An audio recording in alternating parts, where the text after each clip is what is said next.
ಅನ್ಯ ಕೋಮಿನ ಯುವಕನ ಮೇಲೆ ಹಲ್ಲೆ ಮಾಡಿದ ಯುವಕರ ತಂಡ. ಯುವತಿ ಓರ್ವಳಿಗೆ ಡೈರಿ ಮಿಲ್ಕ್ ಕೊಡುತ್ತಿದ್ದ ಎಂಬ ಕಾರಣಕ್ಕೆ ಹಲ್ಲೆ ಮಾಡಿದ ಯುವಕರ ಗುಂಪು.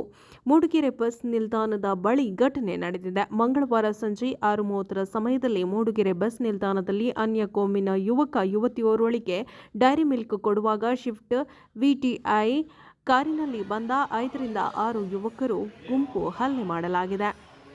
ನಿಲ್ದಾಣ ನಿಯಂತ್ರಕರ ಸಮಯ ಪ್ರಜ್ಞೆ ಪೊಲೀಸರಿಗೆ ಮಾಹಿತಿ. ತಕ್ಷಣವೇ ಸ್ಥಳಕ್ಕೆ ಆಗಮಿಸಿದ 112 ಪಿಎಸ್ಐ ಮತ್ತು ಸಿಬ್ಬಂದಿ ಮುಂದಾಗಿರುವ ಭಾರೀ ಅನಾಹುತ ತಪ್ಪಿಸಿದ್ದಾರೆ ಎಂದು ಯುವಕರನ್ನು ವಶಕ್ಕೆ ತೆಗೆದುಕೊಂಡು ಕೆಲ ಯುವಕರು ಓಡಿ ಹೋಗಿದ್ದು, ಇನ್ನು ಉಳಿದ ಯುವಕರಿಗೆ ಪೊಲೀಸರಿಂದ ತೀವ್ರ ಶೋಧ ಕಾರ್ಯಾಚರಣೆ.